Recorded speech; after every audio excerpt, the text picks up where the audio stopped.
My dear students, आज मैं आपको 66th BPSC mathematics optional paper के लिए कुछ इम्पोर्टेंट टॉपिक्स मैंने गेस किया है, जिससे निश्चित रूप से एग्जामिनेशन में क्वेश्चंस पूछे जा सकते हैं। तो देखें, सेक्शन 1 में फर्स्ट लीनियर अलजेब्रा में, इसमें आप मैट्रिसेज में eigen values and eigen vectors, Cayley Hamilton theorem और क्वाड्रेटिक फॉर्म्स तैयार कर लेंगे। लीनियर अलजेब्रा में वेक्टर स्पेसेस के अंतर्गत basis and dimension of finitely generated space, basis and dimension, इसके बाद range and null space of linear transformation, इसके बाद रैंक न्यूलिटी थ्योरम। इसमें मेरा शॉर्टेस्ट प्रूफ देंगे, जिसे मैंने प्रीवियस वीडियो लेक्चर में आपको पढ़ाया था, उसे आप देख लेंगे। बहुत ही शॉर्ट प्रूफ मैंने दिया है, टाइम सेविंग प्रूफ है। फिर सेकंड टॉपिक है आपका calculus.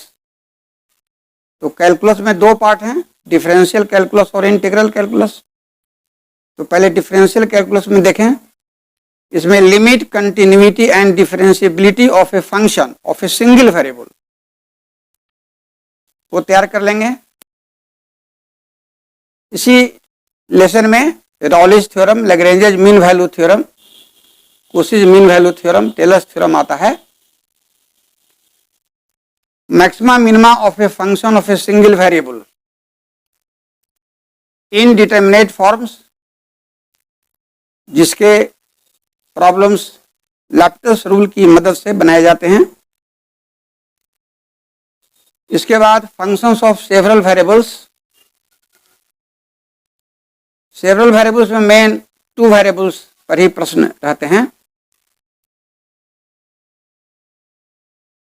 Functions of several variables के अंतर्गत पहला continuity and differentiability of a function of 2 variables पढ़ लेंगे, और दूसरा maxima minima of a function of 2 variables, Lagrange's method of undetermined multipliers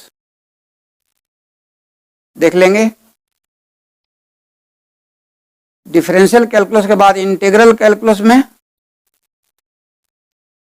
आप देख लेंगे indefinite integrals, definite integrals, double integral and triple integral. फिर third topic ordinary differential equation आपका है। इसमें solutions of differential equation of first order and first degree, जिसके अंदर variable separable, homogeneous form, linear differential equation, exact differential equation है, सब देख लेंगे। और इसके बाद एक इम्पॉर्टेंट लेसन है, जिससे प्रश्न आता ही है, linear differential equations with constant coefficients, जिसमें कॉम्प्लीमेंट्री फंक्शन और पर्टिकुलर इंटीग्रल की मदद से सॉल्यूशन निकाला जाता है। फोर्थ टॉपिक है आपका वेक्टर एनालिसिस, जिसके 2 पार्ट्स हैं, vector algebra and vector calculus. तो हमने आपको गेस किया है वेक्टर कैलकुलस के अंतर्गत ग्रेडियंट, डाइवर्जेंस एंड कर्ल और Gauss divergence theorem and Stokes theorem, बस इतना ही। अब आप आए सेक्शन 2 में। सेक्शन 2 में फर्स्ट टॉपिक है group theory and ring theory. तो ग्रुप थ्योरी में आप देख लेंगे प्रॉपर्टीज ऑफ ग्रुप्स एंड सब groups, Lagrange's theorem, cyclic groups, homomorphism of groups and Kallis theorem. Kallis theorem permutation group के अंदर आता है। बस इतना ही ग्रुप थ्योरी में आप देख लेंगे। और रिंग थ्योरी में केवल प्रॉपर्टीज ऑफ रिंग्स एंड सब रिंग्स एंड आइडियल्स पढ़ लेंगे। तो इतना पढ़ लेने से आपको एक क्वेश्चन फुल आ जाएगा। नंबर 2 रियल एनालिसिस, इसमें मैट्रिक स्पेस पढ़ लेंगे, इम्प्रॉपर इंटीग्रल्स, इम्प्रॉपर इंटीग्रल्स के सवाल छोटे छोटे होते हैं और आसानी से सॉल्व हो जाते हैं। फिर functions of A several variable, ये तो आपका सेक्शन 1 में कैलकुलस के अंदर था, बस ठीक वही चीज यहां भी है। तो functions of A several variable ये आपको दोनों सेक्शन में काम आएगा। फिर यूनिफॉर्म कन्वर्जेंस पढ़ लेंगे और फिर डबल एंड ट्रिपल इंटीग्रल से सवाल हमेशा पूछे जाते हैं। बस रियल एनालिसिस में इतना ही पढ़ लेंगे। इसके बाद थर्ड टॉपिक आपका है कॉम्प्लेक्स एनालिसिस, जिसे कॉम्प्लेक्स वेरिएबल्स भी कहते हैं। इसके अंदर एनालिटिक फंक्शंस अवश्य पढ़ेंगे, बहुत इंपॉर्टेंट है। एनालिटिक फंक्शंस में ही उसी रीमान इक्वेशन आता है जो बहुत इंपॉर्टेंट है, इसके आने की पूरी संभावना है। फिर कॉम्प्लेक्स इंटीग्रेशन के अंदर में उसी थ्योरम, उसी इंटीग्रल फार्मूला, ध्यान देंगे दोनों अलग अलग है। उसी थ्योरम अलग है, आप बुक में देखेंगे, उसी इंटीग्रल फार्मूला अलग है। उसी थ्योरम और उसी इंटीग्रल फार्मूला बहुत इंपॉर्टेंट है। इसके बाद Taylor series and Laurent series, very very important, इससे प्रश्न आते ही हैं। फिर लास्ट में है कैलकुलस ऑफ रेसिड्यूज, जिसमें रेसिड्यू थ्योरम है और कंटूर इंटीग्रेशन से रिलेटेड प्रॉब्लम्स पूछे जाते हैं। कैलकुलस ऑफ रेसिड्यूज, बस इतना ही पढ़ लेंगे। फोर्थ टॉपिक आपका है पार्शियल डिफरेंशियल इक्वेशन। इसमें आप formation of partial differential equations अवश्य पढ़ेंगे। इस चैप्टर से 66वीं में आने का पूरा चांस है, मेरा गेस है। Formation of partial differential equations पर ध्यान देंगे। ये पार्शियल डिफरेंशियल इक्वेशन का इनिशियल लेसन है, जिससे आने की पूरी संभावना है। इसमें 2 टाइप होता है, एक by elimination of arbitrary constant और दूसरा टाइप में आता है by elimination of arbitrary function. इसके बाद है लैग्रेंजेज लीनियर पार्शियल डिफरेंशियल इक्वेशन, बहुत मुख्य, इससे प्रश्न आने का पूरा चांस है। फिर है Charpit's method of solving non linear partial differential equations. आप ध्यान देंगे चारपिट मेथड जो है वो non linear partial differential equation को सॉल्व करने का मेथड है, जबकि लैग्रेंजेज जो पार्शियल डिफरेंशियल इक्वेशन है वो लीनियर के लिए है। इसलिए मैं यहाँ थोड़ा सा स्पष्ट कर दिया हूँ, Lagrange's linear partial differential equation और Charpit's method of solving non linear partial differential equation. इतना ही पढ़ लेंगे तो काम चल जाएगा, लेकिन मैं एक और ऐड कर दिया हूं, partial differential equation with constant coefficients. यदि समय मिले तो इसे भी देख लेंगे, यदि समय नहीं मिले तो इसे आप छोड़ देंगे, लेकिन चारपिट तक अवश्य करेंगे। फिर मेरा एडवाइस है कि न्यूमेरिकल एनालिसिस आप छोड़ सकते हैं यदि समय कम है तो। न्यूमेरिकल एनालिसिस में मैं आपको बता दूं कि बीपीएससी कैलकुलेशन करने के लिए साइंटिफिक कैलकुलेटर को मना कर दिया है। कॉमन कैलकुलेटर, नॉर्मल कैलकुलेटर का आप इस्तेमाल कर सकते हैं, परीक्षा में ले जा सकते हैं। हालांकि न्यूमेरिकल एनालिसिस से प्रश्न आसान होते हैं, लेकिन थोड़ा कैलकुलेशन करना पड़ता है, उसके लिए कॉमन कैलकुलेटर आप ले जाएंगे। साइंटिफिक एकदम नहीं मना है। तो इसको एक्स्ट्रा में ही रखिए, समय मिलने पर न्यूमेरिकल एनालिसिस से कर लेंगे। तो मैं बता देता हूं कि न्यूमेरिकल एनालिसिस में क्या क्या आप करेंगे। उसमें सभी टॉपिक नहीं करेंगे, मैं जो गेस किया हूं वही करेंगे केवल। एक इंटरपोलेशन में क्यूबिक स्प्लाइंस है जिससे कि प्रश्न आने की पूरी उम्मीद है। 64वीं बीपीएससी में भी क्यूबिक स्प्लाइंस से प्रश्न आया है।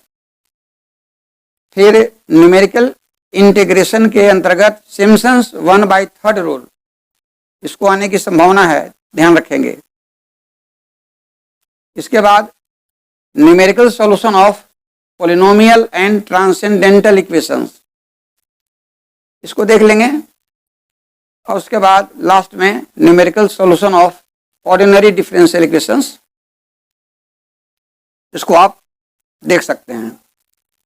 तो मैं एडवाइस यही दे रहा हूं कि न्यूमेरिकल एनालिसिस यदि समय मिले या आप तैयारी से किए हैं, पढ़े हैं, रेडी किए हैं, तो इसे अवश्य रख लेंगे। और यदि अभी तक न्यूमेरिकल एनालिसिस को टच नहीं किए हैं तो इसको छोड़ देना ही उचित होगा। तो सेक्शन 2 में मैंने आपको group theory, real analysis, complex analysis और पार्शियल डिफरेंशियल इक्वेशन के तहत ही ध्यान दिला रहे हैं कि जो जो मैंने बताया, जो उल्लेख किया, उसको अवश्य आप देख लेंगे। केवल group theory, ring theory, real analysis, complex analysis और पार्शियल डिफरेंशियल इक्वेशन से आपको 6 क्वेश्चंस में 3 क्वेश्चंस आसानी से आ जाएंगे, इसमें कोई शंका की बात नहीं है।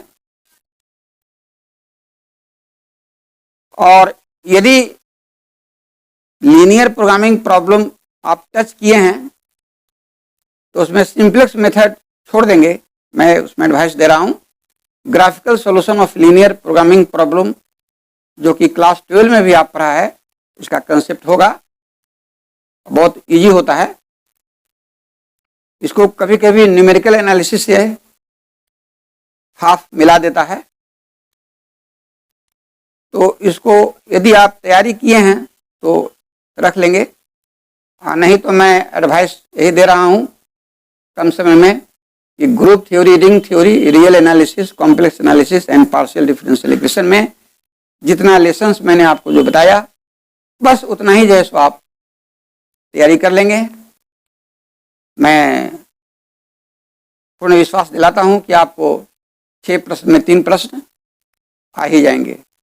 और सेक्शन 1 में linear algebra, calculus, ordinary differential equation और वेक्टर कैलकुलस, जिसका मैं उल्लेख कर चुका, उसमें भी जो जो लेसन्स आपको इंडिकेट किए हैं उसको बारीकी से पढ़ लेंगे। तो इसमें भी 6 में 3 आसानी से आप परीक्षा में जवाब दे सकते हैं और आप आसान्वित हो सकते हैं कि 66वीं बीपीएससी में आप बाजी मार सकते हैं, नो डाउट। तो मैं बहुत सावधानी से दोनों सेक्शन में इम्पोर्टेंट टॉपिक्स को गेस करके आपको बताया हूं, आपके लिए मैं परिश्रम किया हूं, ताकि आपका मन न घबराए, आप धैर्य पूर्वक इन सभी लेसन्स को बढ़िया से तैयार कर लें। बस इतना ही तैयार कर लें, मैं समझता हूं कि आप सफल हो जाएंगे। तो आपकी सफल होने की कामना के साथ मैं आज का लेक्चर समाप्त करता हूं। यदि मेरे द्वारा किए गए ये गेस्ट क्वेश्चन से आप लाभान्वित होंगे तो मुझे बहुत ही अच्छा लगेगा कि मैंने आपके लिए परिश्रम करके इम्पोर्टेंट टॉपिक्स गेस किया था, आपने पढ़ा, तैयारी किया और आप सफल हुए। तो इसी कामना के साथ मैं एंड करता हूं। यदि आप पहली बार हमारे इस लेक्चर को देख रहे हैं तो आप मेरे चैनल मैथ डिस्क्राइबर को सब्सक्राइब कर दें, लाइक कर दें और शेयर कर दें। फिर मैं आपके बीच आऊँगा।